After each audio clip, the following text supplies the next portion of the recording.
This video is dedicated to two of my friends who play Overlord. I've not seen y'all in a while, and I generally hope you guys are doing well. We should talk to y'all someday.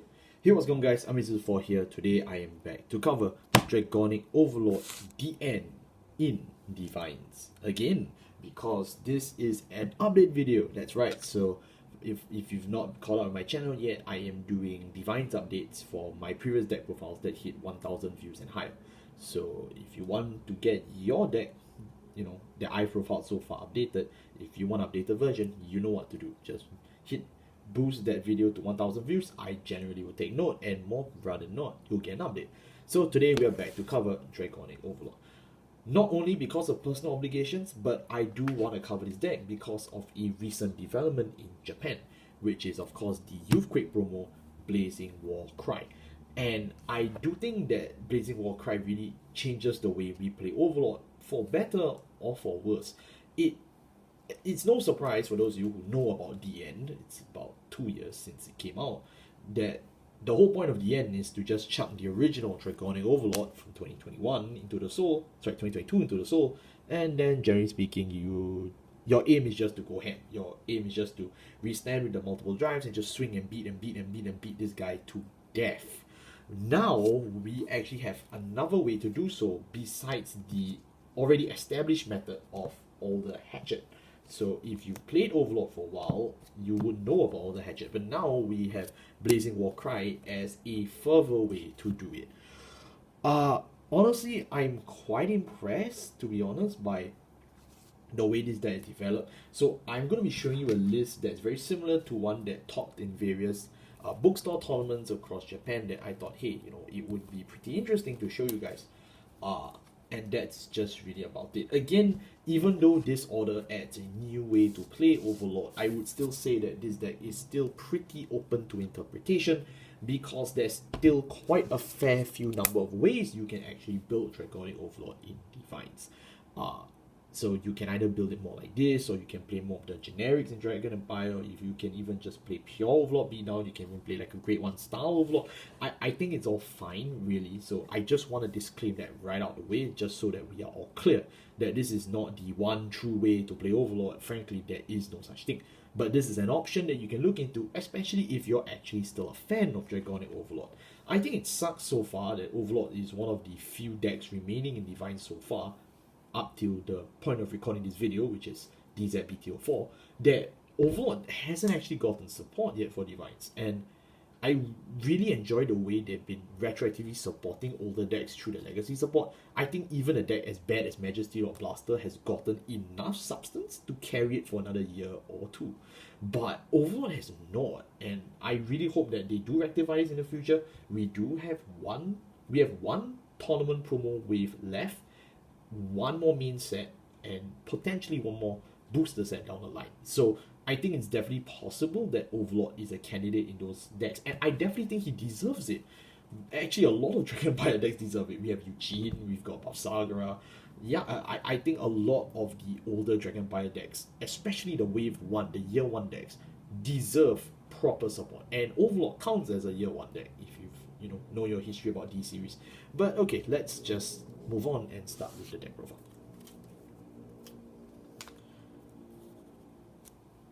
So as you know, this is the right deck. It is actually exactly the same as as before. So energy, you already know, it's with the crest and stuff. We don't have anything that uses energy in this list right now, so you just use it for the EB7 draw. It's really helpful going second. I mean, yeah.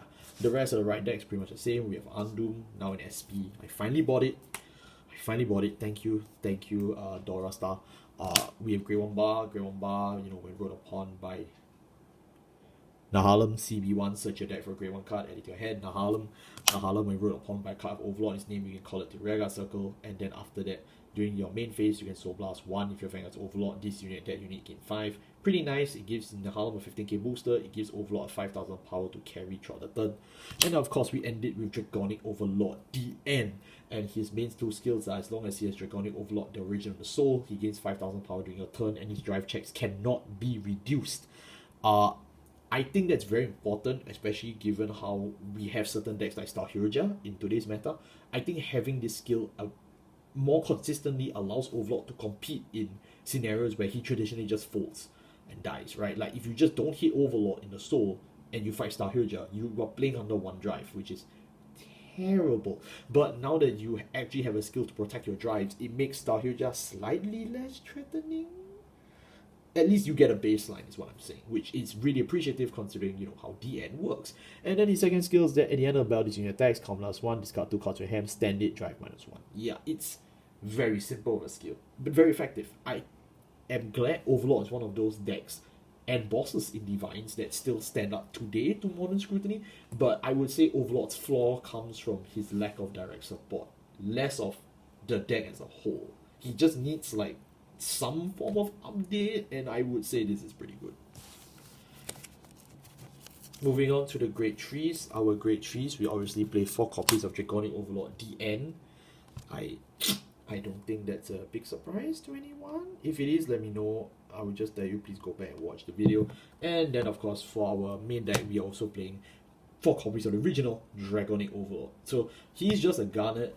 You don't really need to know much about him. He just, you know, you just want to throw in the soul as fast as possible to get some effects. The only real skill I would think of that you need to know for Overlord is that if you call him as a rearguard, and you swing into the opponent's rearguards, your opponent cannot guard their attack, right? So that's basically you spend 1 attack for a guaranteed snipe of the opponent's rears, which can be relevant, but like the matchups that comes out is really low. But just in case you are playing this deck in a competitive environment, I think that's one skill you should at least keep in mind, that if you have an opponent's rearguard that you really need to out in the front row, but you don't really have a way to do it, you can turn to the original because classics never fail. Of course, we play 4 copies of DN because, you know, Persona, right? Who doesn't want Persona, right? Also, there's another reason, and you will find out in our grade 2 segment. In our grade 2 segment, we play 4 copies of Blazing Warcry, 4 copies of Burning Horn Dragon, 4 copies of Dreadritter Latifah, 3 copies of the Hatchet, and then for our right deck, we play 1 of Nehalem, which you already know about. So he's nothing new. He's just here. Say hi. Bye bye. Alright, so let's cover it from top to bottom in terms of the cards we already know. We've covered Latifah to death on this channel this year. Latifah is being played for, you know, because we have an order in this deck. But frankly speaking, I can see Latifah being cut from this deck in the future, but it's just a stopgap we're playing at this point in time. When placed on the rearguard circle by any effect, when placed on a rearguard circle other than from a unit card's ability, so +1, look at top 5 cards of your deck, choose up to 1 card with the same grade or less as your Vanguard, or a unique order card, add it to your hand, and then you can shuffle the deck. So it's a free +1 if you play an order this turn. So generally speaking, this plus this is high roll, but if you only open this, then it really sucks. If you have this, you generally should still be okay, but we will see. And when this unit attacks a creature with a Vanguard, this unit gains 5,000 power for each one of the circles in its same column for the opponent's side that are open, it gains 5. So if it swings against your opponent's Vanguard, if your opponent has 2 empty rearguard circles in the same column, it gains 10. Which makes Latifah a pretty good solo attacker going second, because it will reach the same numbers as Mr. Burning Horn Dragon. Mr. Burning Horn Dragon, when placed on a rearguard circle, you can counter blast 1, look at the top 7 cards of your deck, choose 1 card with Overlord in his name and add it to your hand. If you do not, you counter charge 1. I don't know how I feel about this skill now, because in the past, when we used to have compensation skills, which Burning Horn was one of the first few, I was really excited. I was like, wow, we get the cost back. That's insane. But we've reached the stage in Overlord deck building that we don't actually need so much counter blast. And I would much have rather the skill to be like a draw 1 if fails. You know, there's some of those cards that now have that clause instead. It's a new type of compensation. I don't mind it. I'm really wondering whether now Burning Horn is considered a shorter end of the stick or not, because I would have liked to keep that draw. I don't think that counter charge matters now. In 2022, maybe this was revolutionary. I still think back 2022, this was like the scariest card they printed. But like now, seeing what they do now, like Leonon, I'm like, I don't know if this is really good or not. But it's still fine. It's still the best direct Overlord support, so you still bloody well play it. And then every time Overlord attacks against 5, yeah, it's an Overlord support, right? You have to play it. Speaking of Overlord support, let's cover all the hatchet. All the hatchet you already know. If there's a grade 3 overlord in your soul, this unit gains additional 5,000 shield. So it's a 10,000 point shield. As long as you just hit the overlord, the soul doesn't matter which one. And if your opponent's Vanguard is grade 3 or greater, you can retire this unit from the Vanguard circle, choose a overlord card from your drop zone that's grade 3 and put it into your soul. So this way you basically get to cheat out the cross right if you're going second by using all the hatchet. This is why in Felty Rosa I often refer to those skills as all the hatchet, because this is literally the first guy who could do that by just directly cheating. I know PBO used to do this a long time ago, but this is still more iconic to me in terms of, direct support. So yeah, he gets a pass. But you may be wondering why that skill on gaining 5,000 shield is valid early, because you can actually use that skill from turn 2. How do you get a grade 3 in your soul when you're grade 2? The answer is Blazing Warcry. Blazing Warcry, you can play this card from your hand as an order. You look at the top 7 cards of your deck and choose one card from the top 7. You can either 1, move it to your soul. B, if you have a card of the same name in the soul currently or on your rearguard circle, you can just call it to the rearguard as long as it's grade 2 or lower. Or 3, if it is a copy of your Vanguard, you can add it to your hand. So this can scan your Persona, right? This can scan your Dragonic Overlords to just throw into soul. And this can also work with any cards that have moved into the soul as synergy to call an additional copy. Or if you already have a copy on the board of it, you can just call. And that will come into handy very soon. So with that being said, now you see why this deck is built the way it is, because we are maximizing our ratios around Blazing Warcry. The idea is just to simply high roll, keep using Warcry's effect because it's free as a spam, and then you're just going to try and spam and break down as many cards out of your deck as possible to deck in, and then after that you just go in with triggers and you just kill him. That's the hope, at least. It got a lot of results, at least for the first week of DZBT03, but now that people have really moved on, I don't see this deck winning as many locals as it used to. Sadly, this deck has never performed at the WGP yet. I could be wrong. Maybe by the time this video comes out, it already has. But at least at the point of this recording, they haven't. So that's just something to be wary about. Again, I do feel that as Overlord decks progress, I think this could easily be a mainstay if they allow this to be part of the design philosophy. But we really have to see. I think at this point it's a toss-up between whether this card is insanely busted or insanely crap. But I do think this video was certainly worth making in terms of spending my time to test and sit down and film it, because I think Blazing Warcry is a very interesting promo. I don't think we get many Youthquake promos that go, maybe I could directly support an old deck, and this is really what it feels like. It is a Corti Blaze support. This is a card you need to play it 4th in Corti Blaze, but I would say if there's anyone else that's a candidate for support from this card, it is the Lord. It is the Lord. Moving on to our great ones. We have Bar. Surprise. I mean, you knew he was here, so okay. And then of course we play for Perfect Guards, including one Sanctitude. This is a must because Bar can toolbox your grade 1 pool. We play for Harp. I'm not going to explain Harp. You already know what he does. If you don't know what he does, just check any of my Overlord deck profiles, link in the description. You will know he's basically your discard fodder for Overlord. I don't need to say much. Shenri is basically the ultra broken staple that I finally managed to buy.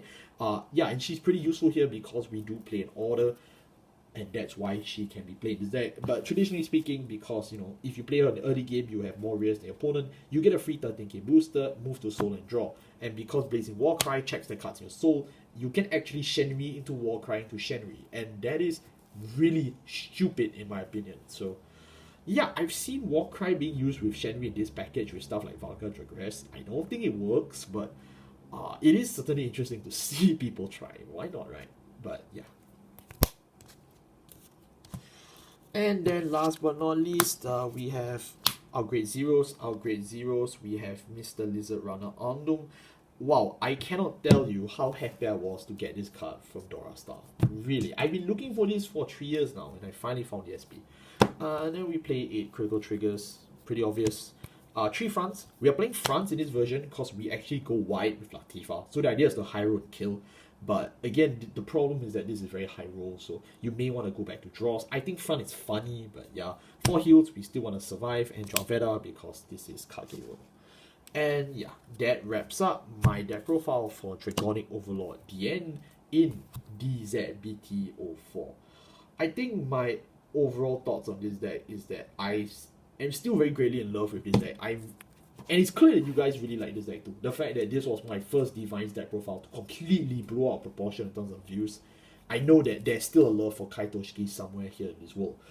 Unfortunately though, I don't think Bushiroad or even Kidani knows because they just don't want to give this deck direct support. I don't know, man. Like, I feel like they really have a good opportunity to do so. I don't know what's stopping them, or maybe they have something planned, but it just doesn't seem like it. It just seems like they are supporting everything but this one deck, and that really sucks in my opinion. I do think that if they just gave Overlord one or two direct support to him in DivineZ, I think that could really change the way we not only play Overlord, but it could give him the relevance he needs for the next few years. And I can't ask for anything more than that. I think Overlord is one of those cult classics that people know and love for years and decades on end, and it would really suck if this deck just continues to not get support. That being said though, I like how Blazing Warcry has pumped life into this deck accidentally. I don't think they had Overlord in mind when printing that promo, but I'm glad they did because it has given me quite a lot of fun these few weeks, albeit quite a lot of frustration losing to El Quilibra. Thank you all so much for watching. I'll see you all next time. Take care.